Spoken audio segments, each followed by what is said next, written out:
What's going on, everybody? Back with episode 7 of Back Row Critics. I'm Adam, And I'm Will. and we thank you guys so much for joining us again. How you doing, Will? How's the day been going for you? It's been going good, got some work done through this morning, throughout the afternoon, and now ready to talk some movies. How about you? Yeah, did the normal boring work stuff, and now we're ready to have some fun. There we So go. we love doing this, and we hope that you guys are enjoying it and having a really good time with it. As always, please reach out to us. Let us know your thoughts, what you want us to talk about, what movies you want us to highlight. And speaking of movies to highlight, let's jump right into it, Will. What did you watch last week? Yeah, so in this past week, new release-wise, I did get to Michael, which I enjoyed it quite a bit. It definitely left out some of the big things. It ended in, I believe, 1988. And there are now confirmed, it was rumors when the movie came out, but confirmed that a Michael 2 will be happening. So I'm Really? assuming that the last 20 years of his life will be the second movie. But other than that, I got to watch The Breakfast Club and Fast Times. Once again, just two movies that we've talked about on this channel. Just fantastic movies. But finally got to Roof Man, which was one last year that I was kind of excited for. And it kind of lined up with the wedding and I didn't get to it. So while I was on a family trip this past weekend, we watched Roof Man, and I had a good time with it. I didn't love it as much as I thought I would, and I saw a lot of my friends' scores, and that maybe elevated my expectations going into it, but I still had a really good time with it. Interesting that it's based on a true story, and yeah, it's just a fun, all-over-the-place comedy, true story, crime, drama, whatever you want to call it, romance, like, Yeah, everything's there. it really feels like Channing Tatum's just having a good time in that movie. Yeah, Like, every once in a while, an actor does a movie where you're just like, oh, they just want to have fun. yeah, And that's what Roofman felt like. Obviously, it's a true story, and you owe the respect to the real story. But that really seems like one of those movies where he was like, you know what, let's just have a good time and make a fun movie, and recreate like a Toys R Us and just have like a blast, and just yeah. have a really good time doing it. The other movies you mentioned, classics, just really phenomenal films, and yeah, but that's cool. Roofman was, yeah, it was like, if I had to grade it, out of 100, it was probably like, I don't know, like a 70. Like, it's That's what I fine. gave it. I gave it a Yeah. 7 out of 10. Yeah, it's like fine. There's nothing wrong with it. I'm not going to be returning back to it, but it's like, Yeah. yeah, you watch it and you're like, yeah, it was a good time. He had fun doing that. I didn't think I wasted my time. Yeah, And at the end of the exactly. day, that's what a movie, as long as I was entertained, right? I also watched The Haunted Mask, big Goosebumps guy here. I just found out, and our buddy Brennan, also a huge Goosebumps guy. I had to text when I found this out. Shout out to Brennan. We love Brennan. Yeah. They just put all the Goosebumps on Letterboxd. I don't know when. I can't say they just did because I just noticed that they put all the Goosebumps on Letterboxd. So I texted him immediately, and now we both are starting to rewatch all of those so we can log them. Okay, very cool. But had to start with the Haunted Mask classic, Yeah, right? absolutely. Man, it takes me back. I remember watching, or I should say reading, all the Goosebumps books like growing up, and Mm-hmm. and then it was funny because I read the Goosebumps books, but then I was addicted to like Are You Afraid of the Dark, which was Yeah, basically like the same thing. yeah, But Are You Afraid of the Dark was my show. I was absolutely obsessed with that show growing up on Nickelodeon.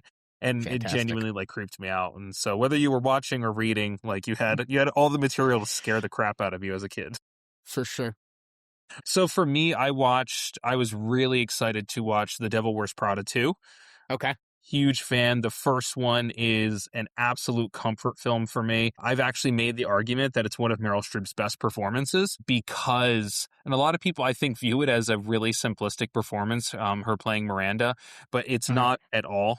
She has to be the villain of the film while also being entirely likable at the Yeah, exact same time, and she is. She rides that line like she does in every other movie where she just delivers, and it's such a fun movie.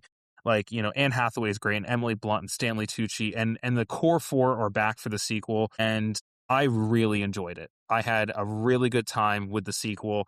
It gave me exactly what I wanted. I was driving with Ed to see it, and she asked me, she said, "What are you hoping for this movie?" And I was like, I want the core four, and it's about fashion, and it's about things going wrong and them trying to figure it out. And, Meryl Streep is likable, but not likable. And Anne Hathaway's trying to figure it out. And I just have a good time. And that's literally exactly what it is. Yeah. So for me, it was super enjoyable. Now, the first one's a 10 out of 10. Like I said, it's a true comfort film. I love it. Yeah. This one is not that for me. The third act, kind of falls apart a little bit for me. It's really kind of rushed. And one thing in particular happens where I was like, what? But for me, it's a solid, literally, probably like 7.5 to 8 for me. It's just a really solid, fun film. It's definitely rewatchable. I'm going to watch it again when it goes to streaming. And yeah, it's just a great time. So yeah, I really enjoyed it. In a world where we're getting all of these sequels and remakes, you'll take an 8 out of 10. Like, Yes, for sure. You know what I exactly. mean? Yeah, 100%. I mean, like you said, in a world where we're getting all those things that are 4s and 5s out of 10s, I'll take an Yeah. 8 out of 10 any day. And then the other one I watched, I was just on a trip with my partner, and we were in the hotel, and my number one movie of all time, where it's my number one favorite terrible movie of all time. Okay. And I'm flipping through the channels in the hotel, and this movie's on. And that means the remote goes down, and that's what you watch, and there's no other choice. And that is Roadhouse with Patrick Swayze. The Okay. original one. That is my favorite terrible movie. There's so many lines in that movie that are just terribly written, and all these just horrible things, but it is incredibly rewatchable. I love that movie. It's just an absolute blast. So we caught it like 10 minutes into the movie, and I was so excited. So we There you watched go. that. So yeah, that's what I watched. Was working on a lot of projects, so we didn't get to a lot of rewatches last week, at least for me. And at least that is because, and we can kind of jump into, I guess, our next segment right away, which Yeah. is we worked on the filming of the movie Ghosts Yeah. together. Which was a really fun experience. Will worked on the film as kind of a PA, grip, gaffer, kind of all of the above, as we do in the indie film world. And I directed the film, and it was produced and acted and written by the incredible Jennifer Ruth, who brought us onto the project, who is just a wonderful person I've collaborated with many times. So yeah, we made that film. I'm really curious, Will, from your perspective. I know we talked about this a little bit with previous films, but this one is really fresh. We just did it. It was a short film, just a couple days. We filmed in a really amazing historical landmark home that was actually the headquarters of the suffragette movement for I think 3 years. 5 presidents have been to the home. It's this really incredible home called the Upton House in Warren, Ohio. And yeah, so I'm just curious, Will, what are your thoughts on working on the film? It was fantastic. I mean, obviously a short film. We only had 2 days together, but when you're getting the usual suspects back together for any amount of time, it's just going to be a weekend you're going to remember. Just seeing obviously you and me and Brennan coming up, Faith, Chris, seeing Josh again was fantastic. Ashley, the list goes on and on. Ryan, all these great people that are creative minds and are all coming together to make this beautiful picture. And meeting some new faces too. Which was really fun. You mentioned the house. I thought that was probably my favorite aspect of the film because I'm a big nerd when it comes to architecture and historical homes. It's probably why I love Salem, Massachusetts as much as I do, outside of not only the spooky stuff, but just the architecture they have over there in New England. So working in the historical home was really cool for me. Chris is always fantastic in taking Brennan and I under his wing and teaching us stuff when it comes to lighting. And I just think it was another 48 hours where I learned so much more about it. It's an endless amount of knowledge can be learned when it comes to lighting. It seems like something that's so simple, right? But it's just crazy how much goes into it. And he really is a wizard when it comes to it. So working with him was a fantastic time. And I had some great movie conversations. I think I ended up leaving following 4 or 5 new people on Letterboxd. So, building the social media presence on Letterboxd there too. Yeah. Yeah, it was a really amazing experience. We did so many cool things with it. We really played around with a lot of interesting concepts and ideas for that film. It's beautifully acted and really brilliantly written. Jennifer Ruth and Calvin Brown are in the film, and like you mentioned, the whole team and my partner in crime. I can't do anything without Faith. Mhm. Just phenomenal. But yeah, you're an absolute invaluable person to have on set. People like you and Brennan and Arrow, who are just always willing to jump in and help out in any department, anything that's needed. And I can just see how you guys like soak up knowledge and ask questions, and you're just always ready to go. And I love working with you guys. And yeah, it was a lot of the usual suspects and our usual crew, which is always so fun. And we know each other, we know how each other works, and we had a really great time. We problem solved together, we figured things out. And I think we made something really kind of beautiful and special. Super excited to see it. Yeah, it was a great time. It's a really fun story, and I can't wait to. Jen and I are actually meeting up tomorrow to start editing. So yeah, I'm Nice. pretty psyched that we're going to start editing soon, and we're going to try to have like a premiere or at least an after party back at the house with the whole cast and crew, That'll be cool. which will be really cool just to kind of get everybody together again. And yeah, like I said, everybody did such an amazing job, and our little film community, and for anybody out there listening that is a part of a film community, is so important to find those people that you love working with, that want to work hard, that care about the work. When you find those people, you hold on to them and you champion them and encourage them, to do their own work. I've told Will before, off camera, that, him working on his own films now, anytime he needs help, now he knows people, I know people. It's like we have people to help each other make these projects that we have in our heads. It's so easy to view these things as we come up with these kind of silly little stories, right? Yeah. I have this idea, who's really going to care, right? And the answer is maybe a lot of people. I've made really short films in just a couple days and thrown stuff together, and then, had those conversations of people that saw it that said, hey, I really connected with this aspect, or I really love that aspect. And you're like, okay, yeah, wow. People care about the work that I'm doing, which is really cool. So yeah, had a great time, loved it. And, always love having you part of the team. So a lot of Thank fun. you. What about the film was surprising for you? Did anything, because I know for me, it was like getting into the house. What made me nervous as the director was how I was about damaging anything in the Yeah. house. I mean, it's an incredibly historic home. Literally everything that you're looking at is furniture that is hundreds of years old, and Yeah. tapestries, and just everything is so old. And it's like, well, we have film insurance, but also if you break it, you buy it, and that's not stuff you want to buy because it's No. hundreds of years old. Yeah, it was funny because Faith told us, obviously the furniture's you can sit in it, and Brennan and I sit on the first chair that we both look at, and we hear these creaks, and we're like, should we stand up? Like, but no, I had that same feeling. I had to play catcher with the phone so it didn't hit the wall, the floor, and That was a fun time. Do you want to talk about that? Like, talk about what you had to do in that moment, because we were trying to think of how to make this work, and I'm like, look, I could literally just put somebody off to the side. yeah. No, it was fun because, I mean, all valid. You have Jen who has to throw her phone in this scene, and you were thinking of everything because obviously the glass set there is the easiest thing to think of when throwing a phone because one of those fall off, it's broken. But you were thinking chipping the floor, chipping a chair, this, that, and the other. So I basically got covered up in this. Chris brought in this mat, and I wore it like a chest protector of a catcher. And basically, Jen just throws her phone at me, and I just have to make sure it either hits that protector or my hands. And it was a good time. We didn't break anything.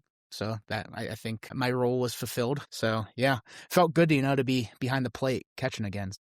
Yeah, it's always fun when, you go back and you watch a film or you see a trailer or something, and to go, I was right off camera catching the phone that she throws. Or yeah, actually what happened right after we said cut was the light fell. Like, you have all of those stories and those Yeah. really, really funny things and those little anecdotes. And it's like forever when you look at that film, you're going to go, yeah, when she threw that phone, that was me catching the phone. Yeah. That's Yeah. like with Already Dead. When we finished wrap and everything, I went to my mom and I was like, there's this scene in the movie. You can't see me, but I'm laying on the ground behind the car holding the door open. And she's like, I can't wait to see it. I can't wait to see you hold that door. Yeah, that's funny. I remember that scene very well too. It was like Megan was opening the door and she was like, the door is really heavy, and then it kind of drops back on me, and like I can't hit my mark and hold the door. And I was like, all right, we need somebody to do this. And you were like, I got it. Yeah, Yep. but that's the beauty of filmmaking. There's there's the stuff you see on the screen, then there's the million things that you don't see. So that's Movie what magic. I love about filmmaking. Yeah, that's what I love. So cool. Yeah, Ghosts, really good time, great film. We'll definitely be talking about it more in the future when we get it edited and, premiering and all that kind of stuff. So, looking forward to that one coming out. Okay, Will, now it is time for you to shine. I'm super excited about the segment. You're taking over this time. Let's do some Rotten Tomatoes scores. And for those of you out there listening, It's too high, too low, or just right. Going to hit us with a few films, and then we're going to talk about whether those scores are too high, too low, or just right. All right. So for the first one, since his latest movie, or his movie coming out shortly, I should say, just released their trailer, I thought it was right that we pull a Christopher Nolan movie into the mix.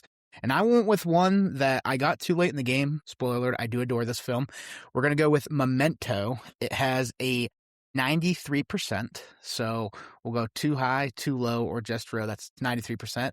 And 3, 2, 1, just right. Just right. Yeah.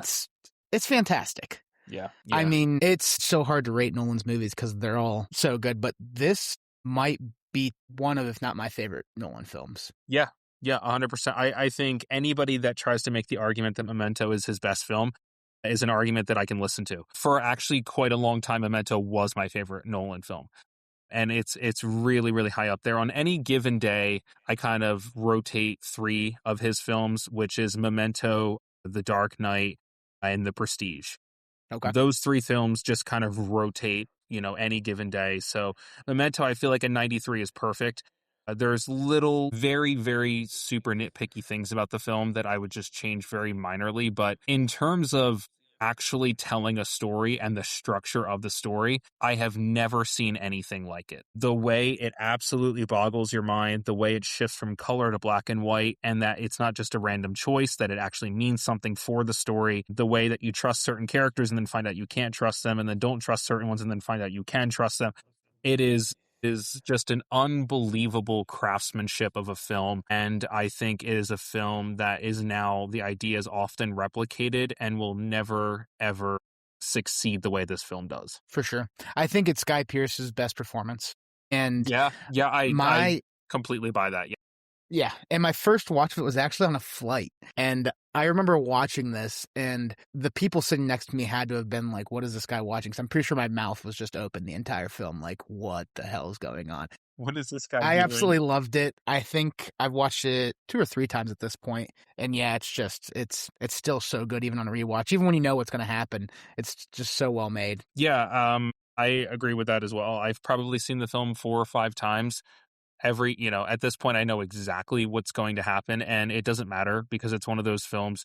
Also, talk about, Carrie-Anne Moss is incredible in the film. Yeah.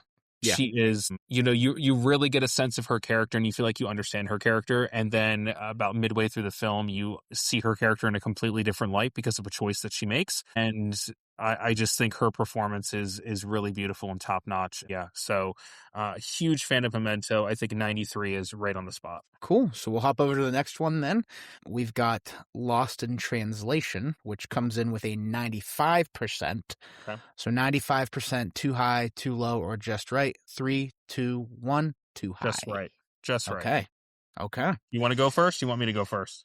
Go ahead. Okay. I think that Lost in Translation and another film called Broken Flowers are Bill Murray's best performances of his career. I think it is an overused expression, but a tour de force debut for Sofia Coppola in terms of, putting that film together, directing that film with an absolute juggernaut of an actor in Bill Murray, who was known to be unpredictable and kind of crazy, and a super young Scarlett Johansson, a really young Giovanni Ribisi. And it's just a film. I mean, I'm a huge fan of conversational films. When I watched Lost in Translation, the very first thing I thought about was the Before trilogy, Before Sunrise, Before Midnight, because it's very, very similar, and it's just these two people who are trying to connect, and I buy into that connection. I don't know how Bill Murray and Scarlett Johansson became an incredible pair on screen, but they did for me.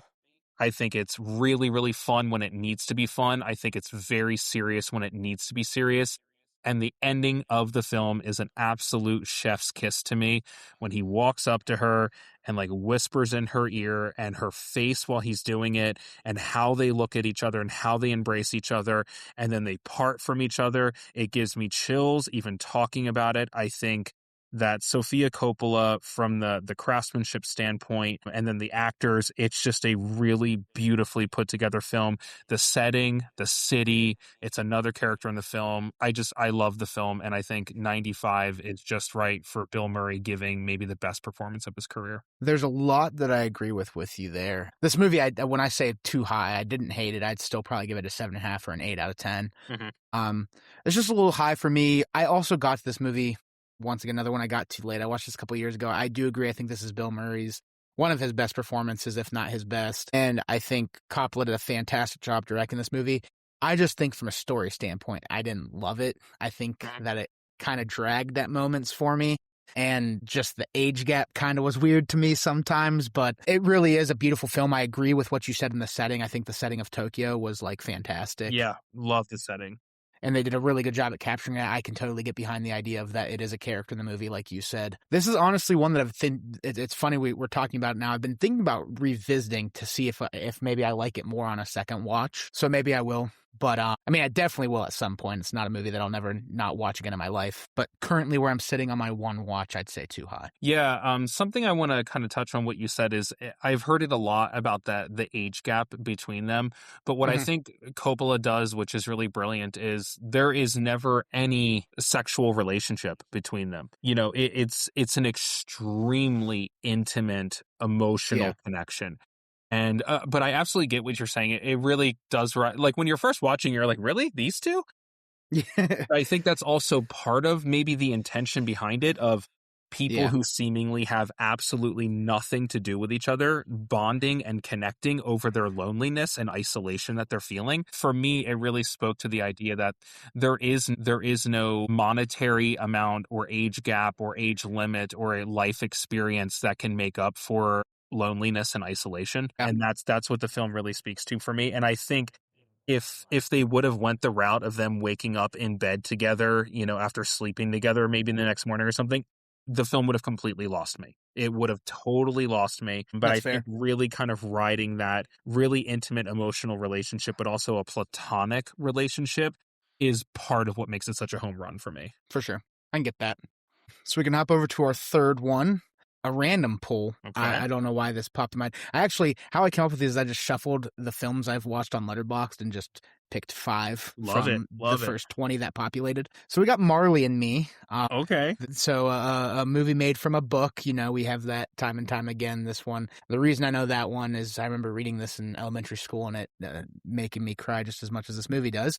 But it comes at 63%. So 63%, too high, too low, or just right. 3, 2, 1, too low. Just right. Okay. Just right. It's not like this movie's outstanding. Yeah. When I say too low, I'm probably giving this like a 7.5. So I would go up by like 10 to 15%. Yeah.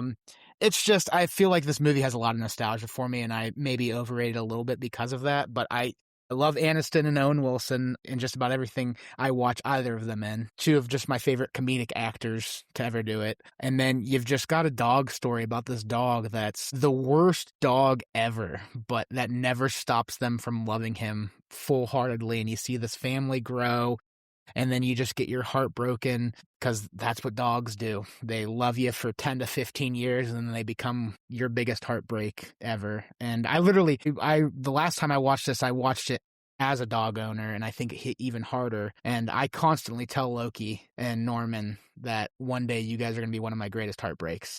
Like, it's just, that's part of it. But that also knows that you have a great friend in them, because it wouldn't be heartbreaking if they didn't mean as much as they do to you. And so this is just a movie that I think portrays the life of a dog really well. And it's just not fun watch at the end, obviously, but it's a good movie, you know? Yeah. Yeah, for sure. I agree with a lot of what you said. Aniston and Wilson are really good in the film. I actually think Jennifer Aniston is a really underrated comedic actor. I think she's brilliant in Along Came Polly. I think she's really good in The Breakup. You know, so I think she has really, really good comedic acting chops. Obviously, we know what Wilson can do. But for me, I can cite for each of them multiple performances that are funnier than this. For sure. performances that are more kind of conventionally heart-wrenching than this because so number one, I am very biased with how I felt about this film, and I'll explain why.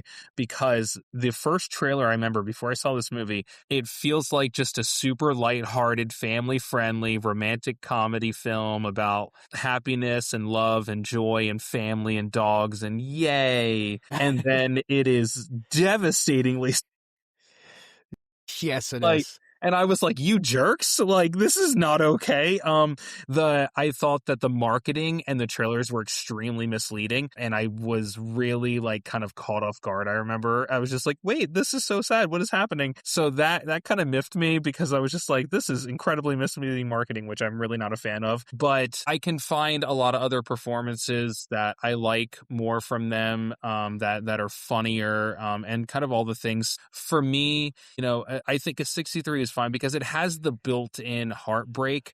I'm a dog lover, you're a dog lover. If a dog passes at the end of a movie, I'm going to be sad, period, right? Oh, it's my least favorite part of Halloween 78.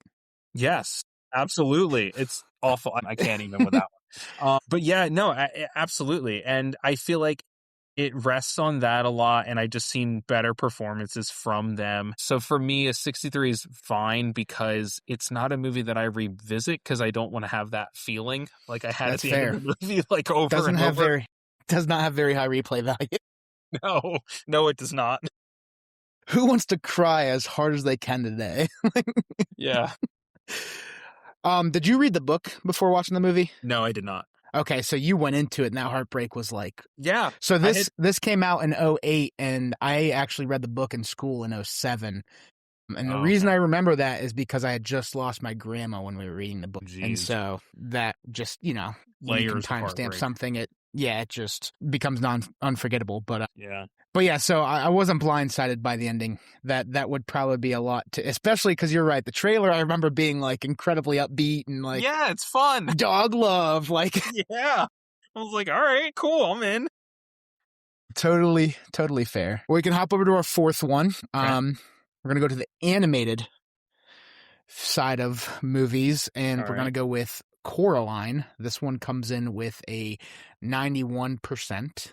Wow. Okay. So too high, too low, or just right, 91%. And 3, 2, 1, too low. Just right. I'm gonna say just right. Okay. Okay. Yeah, just right. I'm okay with where that's at. I think for me, what I love about the film is how dark it is, but also how kind of fun and whimsical it is. Yeah. I love the stop motion is amazing, like Yes. really, really amazing. And it's how's the best way to put this? Like it's funny because like it when you see the trailer and stuff like that, I feel like it's a movie for everybody, but like it's kind of an adult movie. It's a little bit terrifying for kids. Yeah.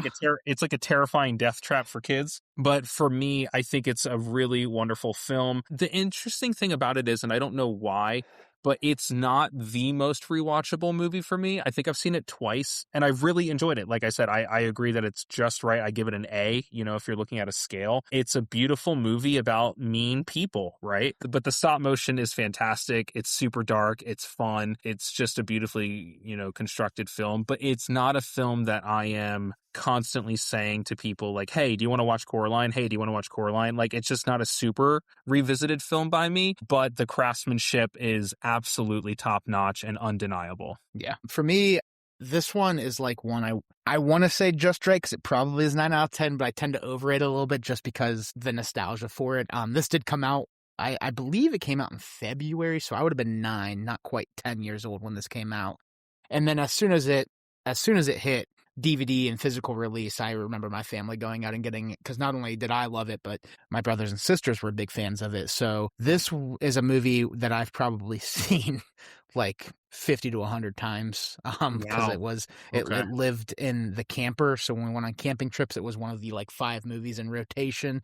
And so I have a lot of nostalgia for it. Another movie that lived in that rotation that I actually kind of got tired of was Monster House, but Coraline I never for some reason got tired of. I would get tired of Monster House as well. Yeah, it just, I don't know. Honestly, the amount of times I watched Coraline and Monster House, I'm surprised Coraline didn't get the same treatment, but I actually went and rewatched it for the first time in a while when it was released in theaters. I think Halloween of 24. And I remember Okay. just being dialed in. I'm like you said, it's whimsical. It has that charm.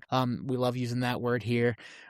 You get Keith David as the cat. Shout out Keith David. Love that guy. But like you said, the stop motion's fantastic. It really is a pretty scary movie for a kid. And when I was a kid, I was getting into horror probably around like 6. So for a quote unquote kids movie to scare me like this one did, I was like, okay, this is pretty baller. And it's just so well made. It's a movie that I think stands the test of time. I still love it today. And yeah, I had to throw it on here just to kind of talk about how much I love it. So Yeah, great film. Nothing wrong with that film at all.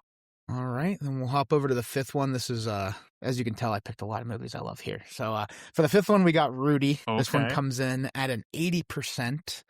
So we'll go too Rudy, high. 80%. Okay. Yep. We'll go too high, too low, or just right in 3, 2, 1. Too low. I knew you were going to say too low. Just right. That's fair. I feel like if you give it an 8 out of 10, I won't ever argue with anyone that gives Rudy an out of 10. I know you have a really deep connection to this film, and if you want to tell the viewers all the reasons why, I'm just going to let you go. I mean, the most apparent one is I'm a huge Notre Dame fan. Yeah. So this was a movie that I remember watching a lot as a kid as well. Probably, I would say, in my opinion, and I don't think very many people would disagree, it's on the Mount Rushmore of football movies. When you're talking about what are the 4 greatest football movies of all time, I think Rudy's going to be in most people's conversation with Remember the Titans and movies along that line. And maybe I'm just misspeaking there, but for sure it is for me. Sean Astin is fantastic in this movie. Jon Favreau's fantastic. Christopher Reed, he plays his best friend. That scene was one growing up that I just remembered every time I watched it, I would tear up. But it's just that feel-good movie. You got this kid who's 5'0" 100 nothing, and ain't got a lick of athletic ability, but he has this dream to go play football at Notre Dame, and he finally pursues it after losing his best friend. And it's just this story of him defying all of the odds, despite having dyslexia, despite never being a smart kid, doing what he has to do to get to Notre Dame and play that one snap of football. And it's a movie that every time I watch it, and I've watched it a lot, every time I watch it, I just want to get off the couch and do something. You know what I mean? Like it's super inspiring, and it's Notre Dame. So it's like just that combo, you know? I think Rudy, obviously you can make arguments here and there, but I think maybe the original Ultimate Underdog film, right? Oh, for sure. Yeah. Right? That's such a thing now, and it's such a popular concept, the underdog idea. But Rudy, at least for me growing up in terms of the movies that I watched, Rudy was probably the first. Actually, you know what? Probably the first Ultimate Underdog movie I ever saw was Rocky. I think Rocky's maybe the best it's ever been done. I'm glad you mentioned that because we've probably been torn to shreds if we just were talking about Rudy being the original. Rocky definitely is, and Rocky is a perfect movie in my opinion. Rudy is fantastic. We don't need to get into like historical inaccuracies or anything like that, because that's what happens with movies is you take these things and you make it palatable for an audience. And I think if you just take Rudy on face value, it warms the heart in a way that very few movies can. It's got a fantastic score when he's towards the end of the movie, when he's practicing and won't quit and won't give up. And then he's on the field at the end of the movie. Score that's playing is so good. It gets you jacked up. And the way they shot it was so good. And like they still incorporate in these really emotional moments, really funny things. Like one of my favorite things is Jon Favreau in the stands going, "He's so little. He's so little." Yeah. But, and then you can't make it up, right? Like he sacks the quarterback, and it's just like the coolest thing, like ever. And it's this guy that, like you said, no athletic ability, literally just goes on heart. just Yeah. heart. And yeah, I think what you said is right on the money. If watching Rudy doesn't want to make you get up and achieve your dreams, then I don't think anything will. So I think the rating for it is just right, probably. I've seen it a few handful of times throughout my life. It's always a good time. I'm never mad at watching it. And I think, it being right where it's at is probably the right place. But I know the emotional attachment you have, and believe me, I know what Yeah. emotional attachments can do with movies because it affects me every time. So yeah, I think that makes sense. Yeah, I love it. I'm glad you mentioned the score because as soon as I finished up and passed it over to you, I was like, oh, I didn't say anything about the score. No, But the Jerry score is so good. Goldsmith's It's a perfect score for the movie. it's funny too because Jerry Goldsmith, he has The Omen and Gremlins and Rambo, and then just this beautiful score in Rudy.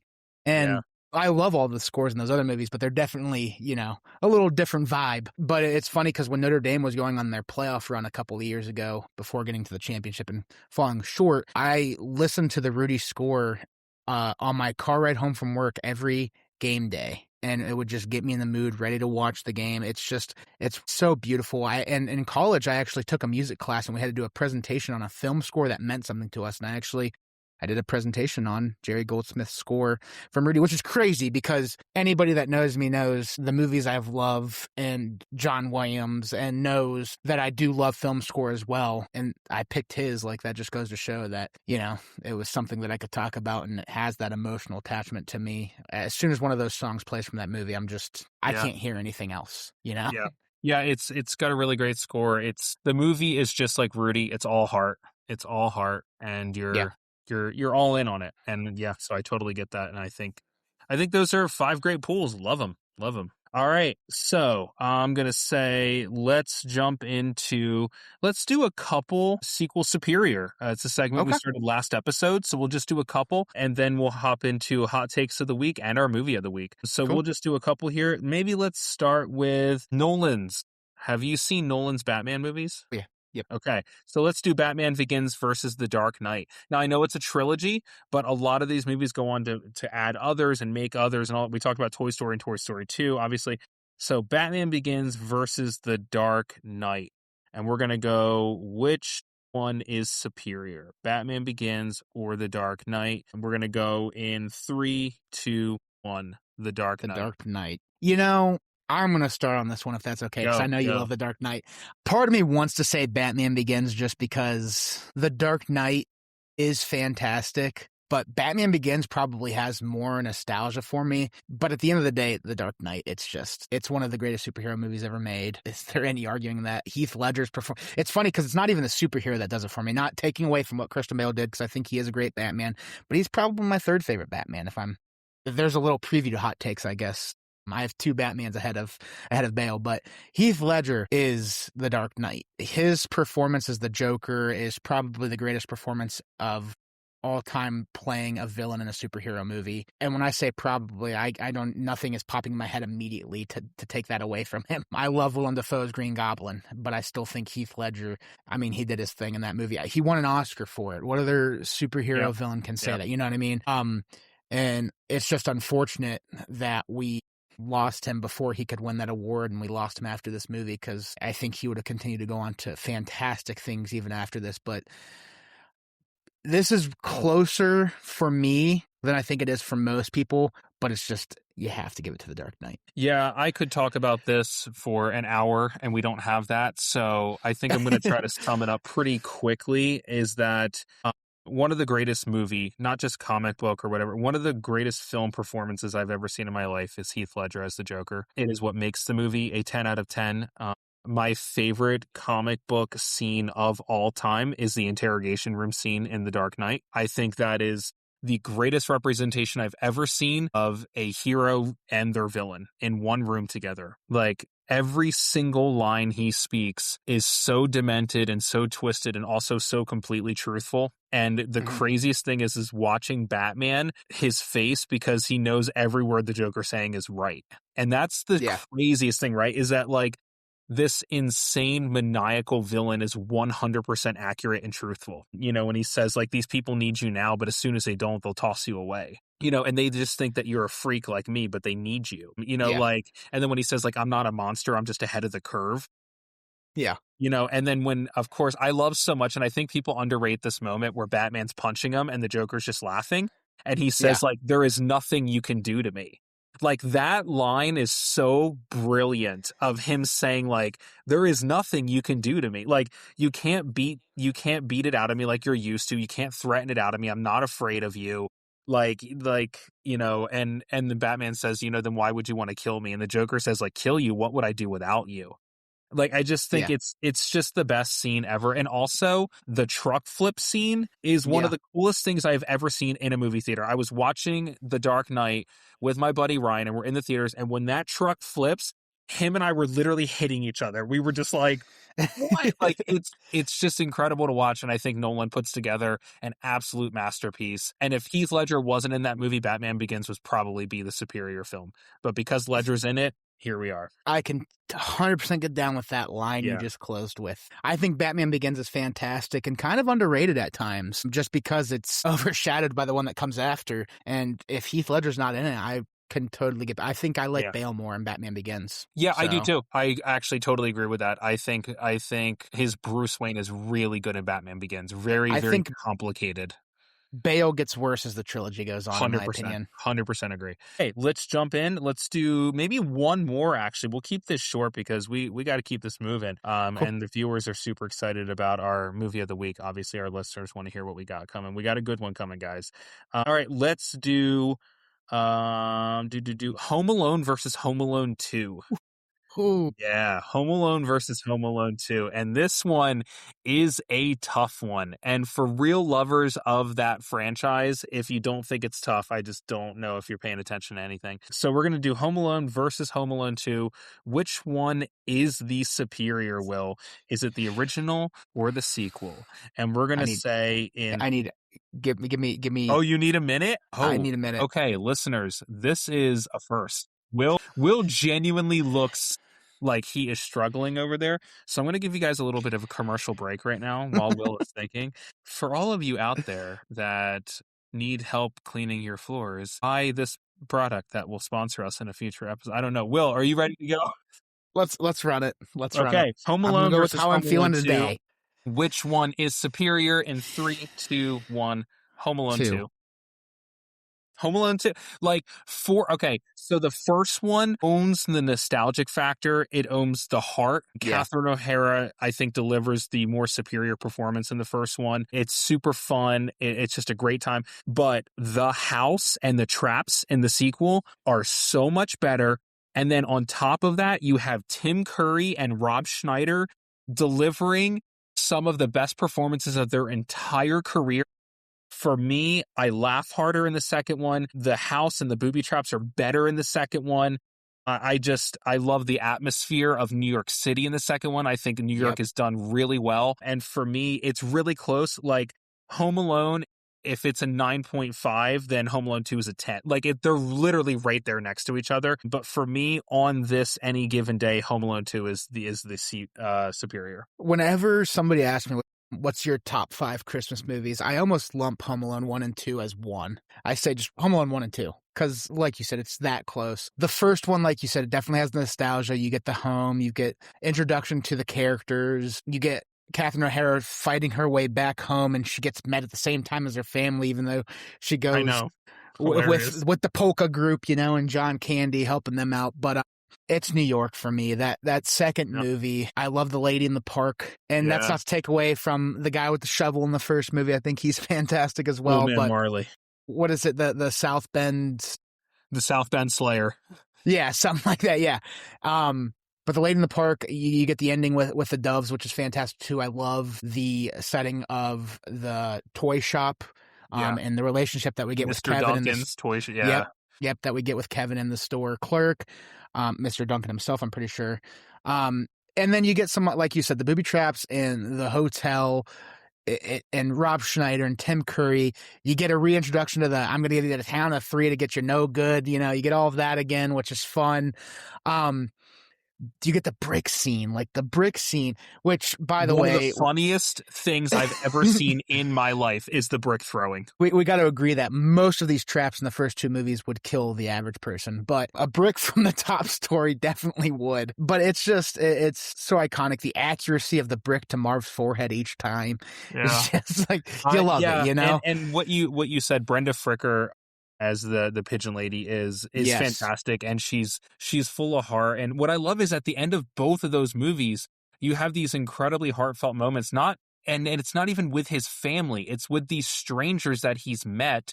Yeah. The old man in the first one where he's hugging his granddaughter again, and he waves to Kevin. Like man, makes me tear up every time. And at the end of this, where he gives her the two turtle doves, and she's like, Kevin, thank you.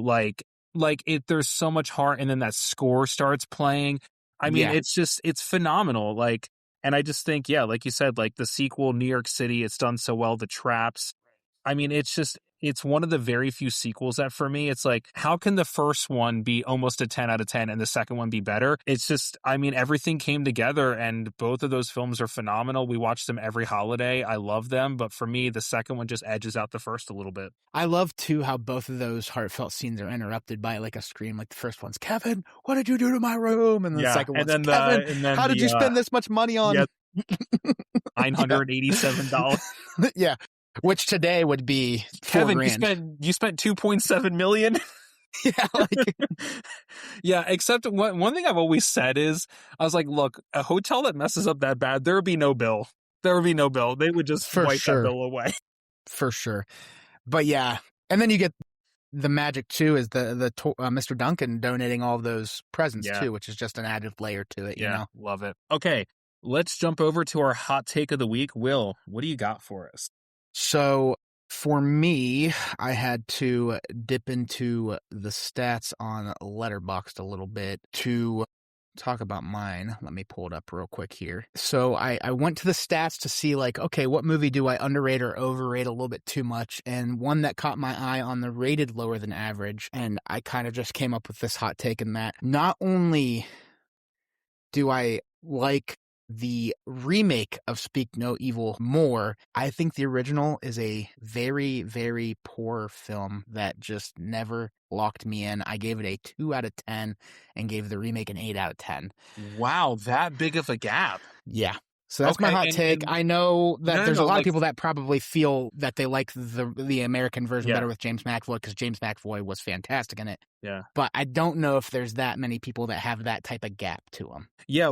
So for you, what is it that makes the gap that big between the two? So when I watched the original, there was a guy named Cody Leach that I like watching on YouTube. He does predominantly horror movie reviews and stuff. And he had watched it and he gave it a pretty good review. So I was like, I'm going to check this one out. And it was just one that, honestly, when I finished the movie, I was like, I wish I could have my time back. I didn't like it at all. When they were making it again with McAvoy, I was like, I'm going to go see it because I love James McAvoy. But I don't think this movie is going to be anything. And after leaving the theater, I was like, okay, so maybe me going with low expectations elevated my experience the second time. But I mean, I was just blown away by McAvoy. The supporting cast was fantastic. And I just think it was all around a better story the second time around. I think it was shot better. And it's not shot for shot, but it's close to the similar story. I just think the third act was so much better with the remake. And I think I hated the third act with the first one. And so you're watching a movie that kind of bored me for this hour and a half, and then the third act just sucked, in my opinion. Yeah. So I think that's where it kind of got that low score, and then you get the remake where I'm more locked in because the performances are better, and the third act was just balls to the wall, insanity, fun. Yeah, I agree with you for sure that the remake is better. I don't hate the original as much as you do, but I think we're kind of in this era that, unless there's a real misstep, anything that McAvoy's in, he elevates. Yeah. He's just really that good of an actor, and I think he's still an incredibly underrated I actor. agree. I think, his performance in Split is still, Fantastic. I think, one of the great underrated performances I've ever seen. And okay, so I will go with my hot take. I don't know if this is going to be totally hot for people, but I had a conversation very recently with somebody who's really into film, and he was really taken aback by my take on this, which was interesting. And it is so you know the trilogy of X, Pearl, and Maxine. Yeah, so I was having a conversation with this guy. I'm not going to say who he is. I'm not going to put him on blast. But he was like, "Yeah, I mean, for me, it's such a no-brainer." And I was like, "Oh, what do you mean?" He goes, "Well, it's X and then Maxine and then Pearl." And I went, "I have a completely different order." And he was like, "What?" And I go, "Maxine is by a really big gap the worst. It is the third one is really bad. It's a 2 out of 10 movie for me. Maxine Oh, is awful. oh, For me, Pearl is without question the best. And then X is second. I think that in Pearl, Mia Goth was like cut loose and they just went, "Hey, I'm going to give you the reins and I just want you to own this performance and own this character and give incredibly unnerving dialogue and a performance that is terrifying." And we watched this woman mentally fall apart from the beginning of the film to the end, and she's doing everything she can to hold it together, and she's scaring the hell out of everybody around her. But because she's so like petite and seems mild mannered, nobody's buying into the actual psychosis that they're seeing slipping off of this person until it's way too late. And then I think the ending monologue where the camera so slowly dollies in on her with the family is a masterclass in acting. It's a oneer. She does that. It's like a 7-minute dialogue without a break. And it's absolutely incredible. I think X. So for me, like Pearl is a 9 out of 10. I think X is an 8 out of 10, and Maxine is genuinely a 2 out of 10. I don't care if that movie is ever on. I will change the channel. It just doesn't wow. do anything for me at all. I think the ending completely ruins anything that they had. I really, really dislike that movie a lot. And I think Pearl is hopefully in the future going to be regarded as kind of a modern day masterpiece of horror filmmaking and what an actor can do if you really just kind of cut them loose and let them do their thing. I go Maxine X Pearl 1, 2, 3. So you go the same as my buddy. Okay, so Yeah, to be clear, my buddy wasn't you. Like that's so crazy that like Maxine is your favorite and it's my least favorite. Man, I feel like we could do like a whole episode on that where we can I just like all three of them though. So like I don't think any of them are 2 out of 10. I love Maxine. Maxine was one of those movies that was almost made for me because it's very 80s coded. Well, It's what's interesting is I was watching the film in theaters with and the opening of the film where she's doing the audition, I said, yeah, like right after that audition, I was like, this movie's going to rule. I'm so yeah. excited for this movie. That was the best part of the whole movie. And it just completely fell off the Interesting. map after that. But I thought the Yeah. opening was amazing. Like I I, loved the opening so much. I loved Maxine. I'd probably go 987 from Maxine to Pearl. Okay. So that's why they're called hot takes, ladies and gentlemen. For those of you out Which there take of ours is hot though? yeah, that's what I was just gonna say. For those of you out there listening, let us know which take is hot. Do you think Will loving Maxine and me hating it? Which one of us do you think is crazy? Reach out to us, let us know. We'd love to hear from you. And Will, that takes us around to our last category of the week, which is our movie of the week. And what movie are we talking about this week? 10 Things I Hate About You. 10 Things I Hate About You is our movie of the week. When you suggested this film, I was so excited. Did you suggest it on set? Is that where we were? I think so. Yeah, on set. It is obviously a recreation of The Taming of the Shrew. For those of you that don't know, by Shakespeare, and it kind of gets into the story about two sisters who are complete polar opposites and they want polar opposite things, and then of course it involves boys in high school and overbearing parents and all these kinds of really kind of basic normal tropes that we're all used to. But for me, what really differentiates it is the actual performance by Julia Stiles as Kat. I think is a sensational performance. Yeah. Completely buy that she's this independent, super smart person that led a different life and is pulling so hard against it. Heath Ledger as Patrick is, your classic misunderstood rebel, but he brings this real kind of darkness, but also beauty to the character. Bianca going from so superficial to a genuinely good-hearted person. Like the characters really kind of go through these changes, and I buy it all. I believe it. I love it. It's fun. It's sincere. And then the ending, the poem she reads is always going to be one of my favorite moments in any kind of teen movie like ever for me. Yeah. It's it's 90s too. Like Yeah, it's so it's so much 90s. fun. So 10 Things I Hate About You, I always tell this story. This is how this movie is for me. I have seen this movie probably 50 times, right? Yeah. And I would say 46 of them have happened in the same way. And that is, I get on Disney Plus, I'm getting ready to go to bed, and I'm like, oh, what can I watch? And I go to movies, alphabetical, and 10 Things I Hate About You's first. Right. And I'm Yeah. like, oh yeah, I've seen this 100 times. I could throw this on. 2 hours later, hour and 40, I think, if we're getting technical. The credits are rolling, and I'm like, damn, that's such a good movie. And I'm It's still so awake. good. I did not go to sleep to it because Nope. it's a movie you can't fall asleep to, and I Yeah. fall for it every time. Yeah. But it's I always say this or When Harry Met Sally is my favorite rom-com of all time. And I tend to lean this one. Yeah. It's just if we're giving scores, this is a 10 out of 10 for me. 10 out of 10, 100%.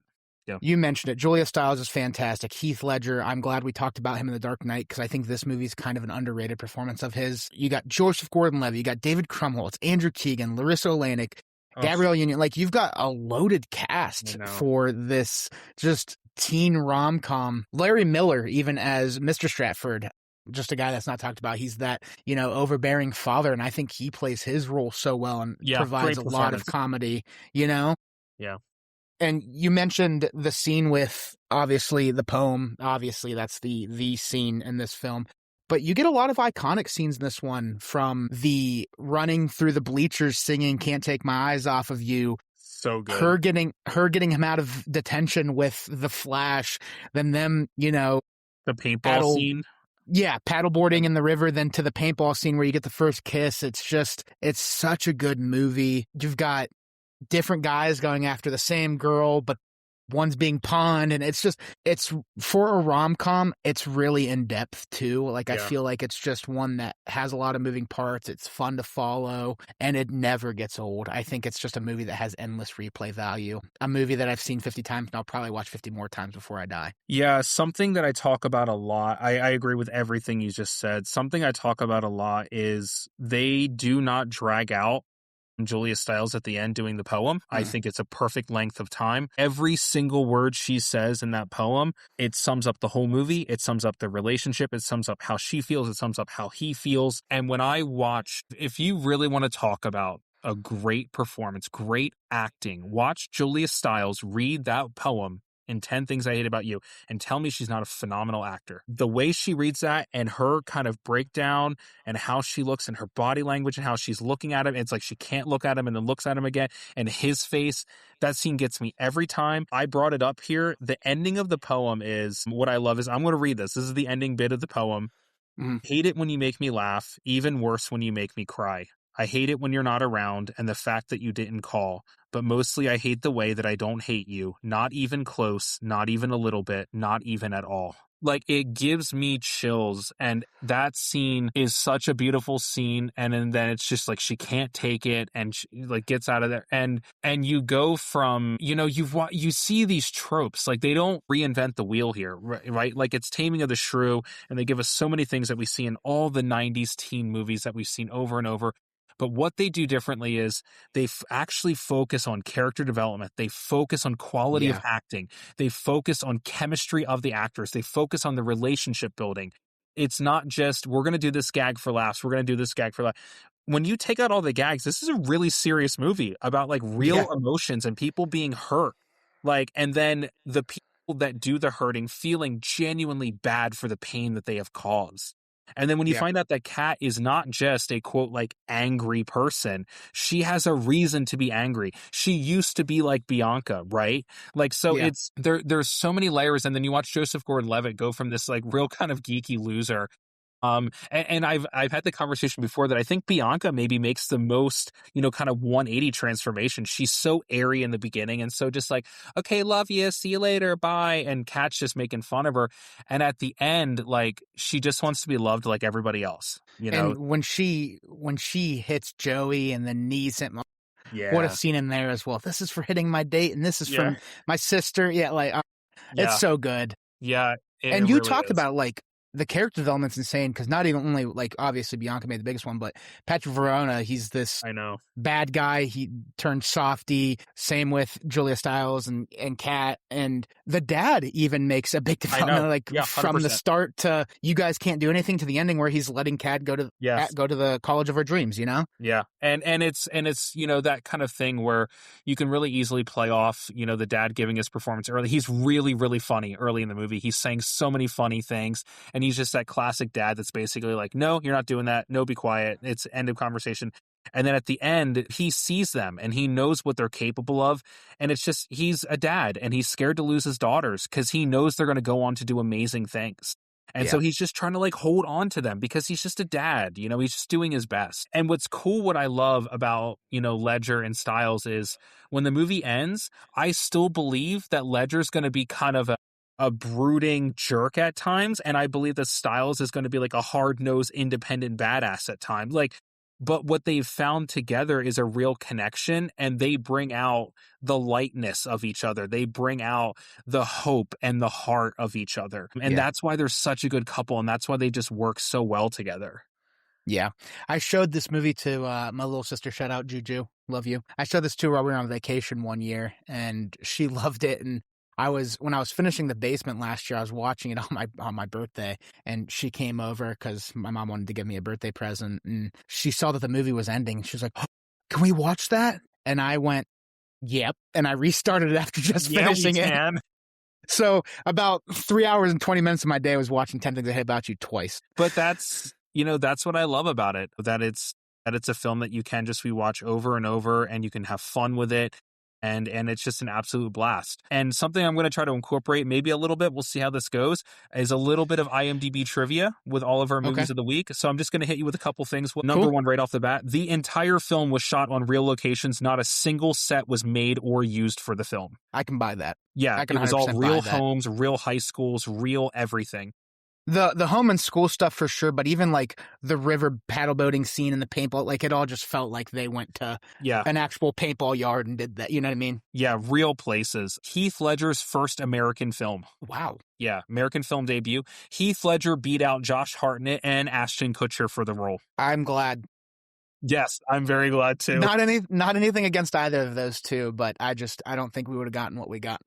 One of my favorite ones here is Julia Stiles originally auditioned for the role of Bianca, and Larissa Oleynik wanted to play Kat. See, this is why casting directors deserve Oscars. This is why it's a real thing. Like, And then the last one is it was not scripted at all or asked for Julia Stiles to cry during the scene in which she's reading the 10 Things poem. However, when filming that scene, Julia Stiles genuinely started to cry, and it was the first and only take of that scene. After the take was finished, the director said, "Cut." He looked over and he said, "We got it. Moving on." incredible. That confidence speaking as a director, and Will, you've gotten into that world now too. You do multiple takes, you always get a safety take. When as a director, I know for me, when I have one take and I see it and everything is hit, the camera, the lighting, the actors, the performances, the audio, everything, when it's perfection, it's the greatest feeling in the world as a director. And seeing what we see in that movie, I can only imagine the director on set saying cut and being like, yeah, we're not going to do better than that. How do you get that? Just blows my mind. Like that just adds to the lore of this film. I mean, that scene is as impactful as it is, and it was only one take, and that just goes back to Julia Stiles. Yeah, I think that's your classic example of an actor being locked in. I worked on a film recently, and Better Places to Go. And I had an actor, and I'm not going to say who because I don't want to give spoilers, but I had an actor who delivered a very, very intense and emotional moment. And before the scene was filmed, the actor pulled me aside and they said, "Hey, I just want to tell you, I am giving you everything I have on this first take. So I just want to let you know as a director, there's no build up, there's no getting into it. I am ready to go, and I'm giving you everything on take one." And that was great for me to hear because I went to everybody and I was like, "Look, I know everybody's going to do their best job, but we are getting 100% on take one. So everybody stay locked in." And Yeah, what we have in take one is actually we did a couple takes, but take one is what's going to be in the movie. incredible. And sometimes actors just lock in a different place, in a different level, and they're ready to go. And when you see it, you know it. And a lot of times, when you say cut, you'll look at the script supervisor and you'll go, you know, takes 2 and 3 are both really good or whatever. And sometimes you'll look over and you'll be like, the take we just did, that's what's going to be in the movie. And when you Yeah. know that, when you have that feeling, it's as a director, it's one of the greatest feelings in the world. Yeah, that's awesome. Yeah. So, 10 Things I Hate About You, absolutely phenomenal film. We both love it. 10 out of 10 for Will, 10 out of 10 for me. Let us know your thoughts out there. Have you seen 10 Things I Hate About You? What are your thoughts on the film? If you haven't seen it, get to work, people. Get out there and see that film. As Will said earlier, it is just 90s, nostalgia. It's a fantastic film and a film that him and I both love. The Will, first anything film. else that you want to give out, shout out, get into before we end this episode? One last little fun fact on 10 Things I Hate About You. It was the first movie date Rosie and I ever had. No way. Yep. Oh, I love So, that. Shout out to Rosie. We love Rosie. so that means in the 10 years I've been with Rosie, I've watched that movie 50 times. That's awesome. I love Averaging it. 5 times a year, you know? I love it. So that's really, really cool. I love that. Yeah, I think that's a phenomenal way to end this episode. It's such a good film. And honestly, I was trying to think of a movie to watch tonight. I'm not even joking. I think I might go watch 10 Things I Hate About You. I might join you virtually. I might watch it here with Rosie when we sit down for dinner. Love it. Love it. Well, thank you everybody out there for listening. We appreciate you guys stopping by. Let us know what you want us to review, what you want us to watch, what you want us to talk about. We'd love to hear from you. But until next episode, I'm Adam. I'm Will. And we'll talk to you guys later. Peace. Peace.